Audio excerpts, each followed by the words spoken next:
आज का मुद्दा है बीजेपी के बारे में, एनडीए के बारे में, एनडीए के चाल चरित्र चेहरे के बारे में। एनडीए जो लालू जी के राज को जंगल राज कहती है, और कल जो मोकामा में हुआ है उसको क्या कहा जाएगा?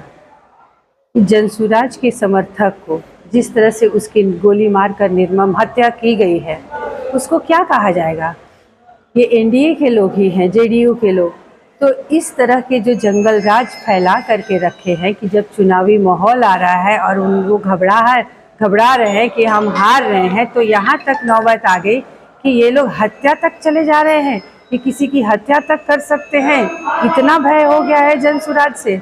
और ये लोग दूसरों की बात करते हैं, अपने लोगों की बात नहीं करते। हमारे शाहपुर में ही ले लीजिए, शाहपुर के जो हमारे अभी राकेश ओझा जी हैं, जिनको की टिकट दिया गया है, उनके बारे में वो अपने पिताजी के हत्या की बात करते हैं।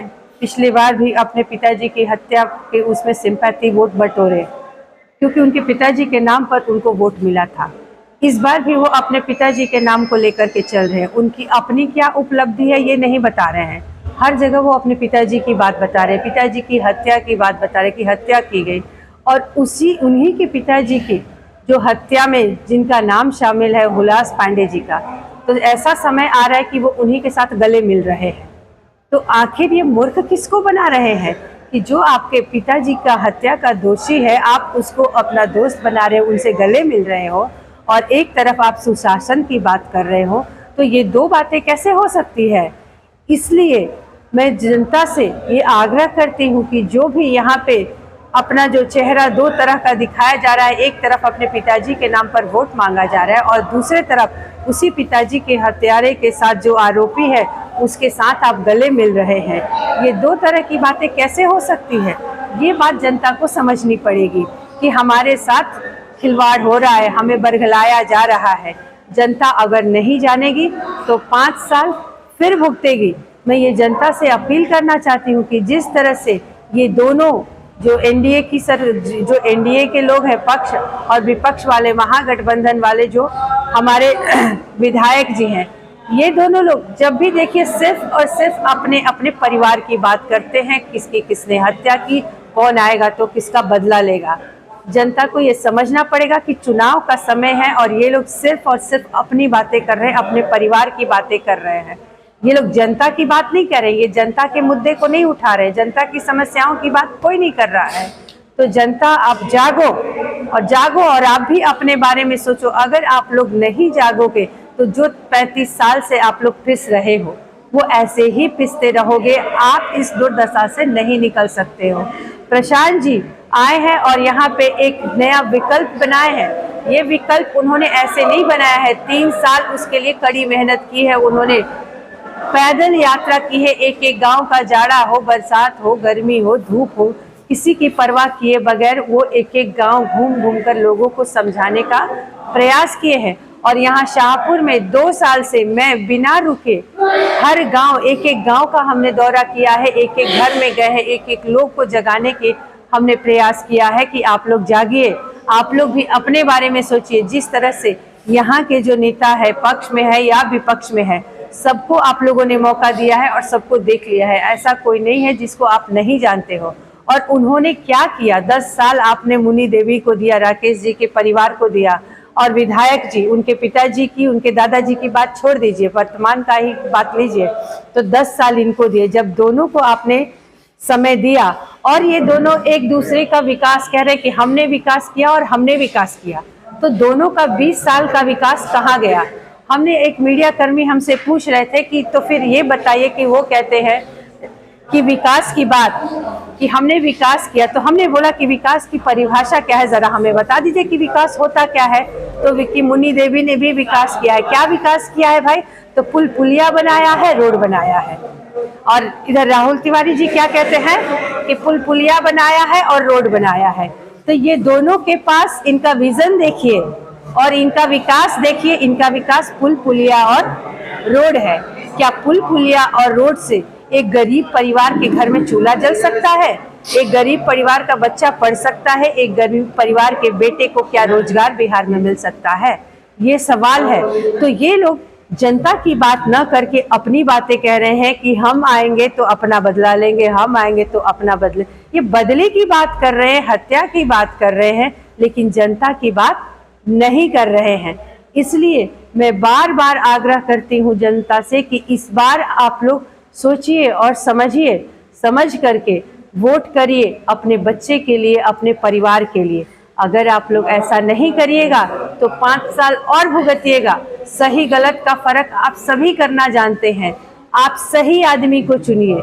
जिस तरह से अगर मैंने 2 साल से मेहनत करी है, आप लोग को लगता है कि निस्वार्थ भाव से एक महिला होकर मैं हर गांव गई हूँ, हर एक लोगों से मिली हूँ, हर किसी को जनसुराज के उद्देश्यों के बारे में बताई हूँ और हर किसी को अपने परिवार की जो तकलीफ है उससे निगलने की बात बताई हूँ, तो वो मैंने शाहपुर को अपना परिवार समझा है और परिवार समझकर उसको बदलने का प्रयास कर रही हूँ।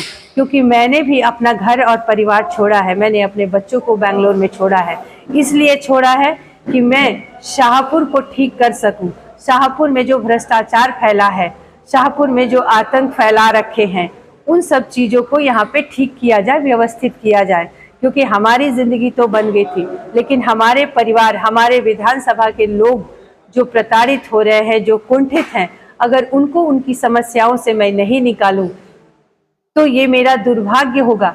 मैं इतना ही सपना लेके आई हूँ कि अगर मेरे मेहनत से, अगर मेरे प्रयास से गरीब लोगों के घर में अगर 2 पल की खुशी आ सकती है तो ये मेरे ज़िंदगी जो होगा वो धन्य होगा। जो आज जिस तरह से मुकामा में हत्या कर दी गई है, तो क्या लगता है 2005 के पहले जो जंगल राज बोला जाता है, तो इस 2025 को क्या बोला जाएगा? नहीं, उसी तरह की स्थिति बन गई है। आप देखिए कि उसी तरह का जंगल राज का माहौल है। यही तो कहा जाता है कि लालू जी के राज को जंगल राज कहा जाता है। आज एनडीए की सरकार है, डबल इंजन की सरकार है, उसके बावजूद किसी को भी खुलेआम गोली मारकर निर्मम हत्या कर दी जा रही है। तो ये क्या है? यही तो आईना, कम से कम यहाँ की जनता को ये बात समझनी चाहिए कि अभी तो ये हालात हैं। अगर ये लोग सरकार में फिर से आ गए तो आगे क्या करेंगे, ये आपको सोचना है, समझना है और सतर्क रहना है। नीतीश कुमार जो बोलते हैं कि सुशासन की सरकार है, हमारे रीजन में एकदम पब्लिक जो है, आम जनता एकदम इधर कहीं भी आ सकता है, जा सकता है। महिलाओं के लिए, उत्थान के लिए उन्होंने बहुत कुछ किया। आप एक खुद महिला हैं, विधानसभा घूम रही हैं, क्या लगता है? देखिए, मैं नीतीश जी के कामों को इग्नोर नहीं कर सकती हूँ। जिस तरह का जंगल राज था, उसके बाद जब नीतीश जी आए तो इसमें कोई शक की गुंजाइश नहीं है कि उनका जो 2 कार्यकाल था उन्होंने यहाँ को सुधारने में काम किया है। लेकिन उसके बाद अब जो परिस्थिति बनी है, अब उनका कुछ भी नहीं चल रहा है। उनके आसपास 4 ब्यूरोक्रेट्स लोग हैं, अब उनका चलता है। नीतीश जी का कुछ नहीं चलता, क्योंकि अब उनकी उम्र हो चुकी है और उम्र के हिसाब से वो मानसिक और शारीरिक रूप से असक्षम है निर्णय लेने के लिए। तो एक समय में आखिर एक रिटायरमेंट का समय क्यों बनाया जाता है? इसलिए बनाया जाता है कि उस उम्र तक आने तक लोग उतने सक्रिय नहीं होते हैं, उनको उससे रिटायर कर देना चाहिए। तो ये नियम तो सबके ऊपर लागू होनी चाहिए ना। तो यही है कि नीतीश जी का अब समय हो गया है कि उनको अब कुर्सी का मोह छोड़ देना चाहिए। जनसुराज के जिस तरह से कार्यकर्ता का हत्या हुआ है, जनसुराज के बाकी कार्यकर्ताओं में क्या इस बार भय से वापस हो जाएंगे या और उत्साह से लड़ेंगे?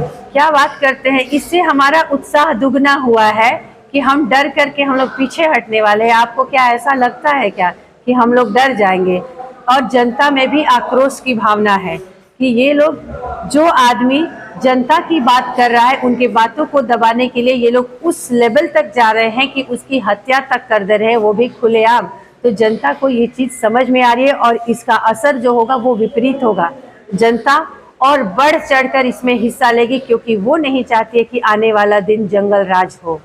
तो मैं जनता से अपील करती हूँ, एक कहावत है कि का बरसा जब कृषि सुखाने, समय बीत पुनिका पछताने। तो अभी समय है, सतर्क होइए, समझिए।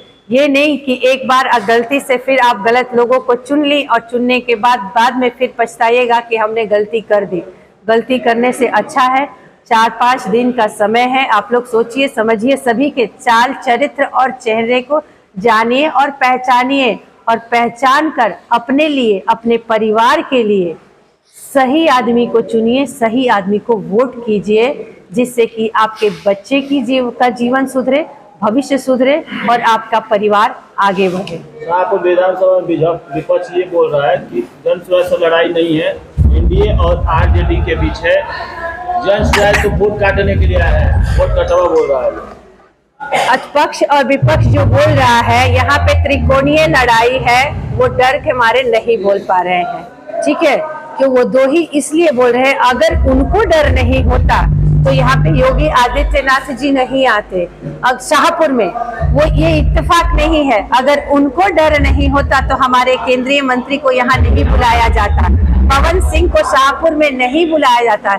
इतने दिग्गज लोगों को अगर शाहपुर में उतारा जा रहा है और लाया जा रहा है, इसका मतलब ही ये है कि कहीं न कहीं जन सुराज से भय है और वो अपने आप को किस तरह से आगे बढ़ाए, उसके लिए इन सब का जो बड़े बड़े केंद्रीय मंत्री हैं उनका सहारा ले रहे हैं। तो डर वो रहे हैं और ये कहने से डर रहे कि ये त्रिकोणीय लड़ाई है, यहाँ त्रिकोणीय लड़ाई है, डर के मारे वो ये इतना भी नहीं कह पा रहे कि यहाँ त्रिकोणीय है। तो ये समझने वाली बात है और जनता को भी ये बात भली भांति समझ में आ रही है।